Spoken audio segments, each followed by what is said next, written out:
Buenas tardes. Nosotros somos el grupo 1 y estamos compuestos por Didier, Estefanía, Elizabeth y yo, Lina. Hoy vamos a hablar de la lectura que se llama El mito de la diosa, el primer capítulo, que es el origen, la diosa madre paleolítica. Digamos, el texto hablaba fundamentalmente de cómo se concebía esa imagen de la diosa a partir como de la fertilidad y los diferentes ritmos que se generaban en el universo. Entonces enfatiza cómo la cueva es representada como un útero, muy similar a la lectura que vimos la vez pasada, y a partir de ese útero, digamos, nacen en las pinturas rupestres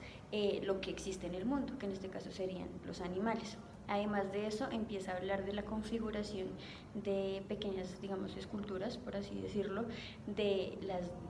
las diosas, y cómo enfatizan en la fertilidad, en la vulva y digamos, en todas estas características que tiene una mujer pues en el momento de la fertilidad. Entonces especifica mucho en una diosa, y es una diosa madre, y contradice un poco el hecho de que a medida que pasó el tiempo, esa diosa madre se fue convirtiendo, digamos, como opacando, por así decirlo, por un dios que digamos también muestra el renacer y todo esto, pero de una manera diferente a como lo concebían en la época paleolítica. Una parte fundamental del texto era lo que mencionaba Linas anteriormente, el video, era el tema de los ciclos y del tiempo. Algo que me pareció importante, que me llamó la atención, fue la diosa pájara, ¿no? El hecho de que se podría, de que digamos, los pájaros representaban el signo del tiempo y de los tiempos venideros, y hablaba mucho también de los ciclos, o sea, es decir, en esa época se tenía conciencia sobre ciertos periodos y sobre ciertas épocas que estaban relacionadas con las aves, ¿no? Y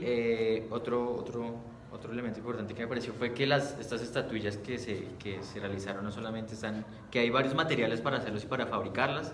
y diferentes moldes o diferentes cómo se estaban fabricando. Estaban hechas en marfil, en barro, en roca, y ciertas características que se centraban en la fertilidad, ¿no? En los glúteos, en los senos, en el útero. Digamos, todo esto consciente sobre la reproducción de la mujer.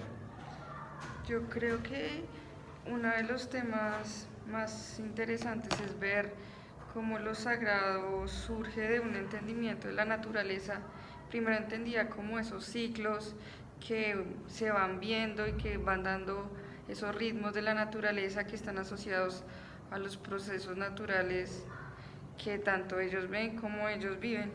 Y en ese sentido era ver que lo sagrado no empieza a constituirse como entidades que se representan en las artes, en este caso pues principalmente en la escultura, y que da cuenta no solo de lo que pasa sino en la naturaleza, sino en buscar recursos, en cómo vincular justamente lo terrenal, los ciclos terrenales con los ciclos celestes. Entonces, por ejemplo, en una parte del texto hablan de cómo los ciclos de la mujer, los ciclos menstruales, encontraron una concordancia con los ciclos lunares, y cómo también a través de la cueva se podía vincular estas dos entidades, estos dos ritmos. En ese sentido también hacen como la producción artística está ligada primero a esa manera de conectar y representar, o bueno, no tanto representar, sino mostrar esos vínculos que se generan con la naturaleza, y a su vez que si uno la revisa actualmente, por ejemplo en el capítulo que decían, que hablan sobre la espiral y el meandro y todos los ciclos, por ejemplo con la serpiente, pues nosotros también tenemos mitos, por ejemplo el del Minotauro en el laberinto, que retoman estas figuras, o el tema de la Virgen María, que son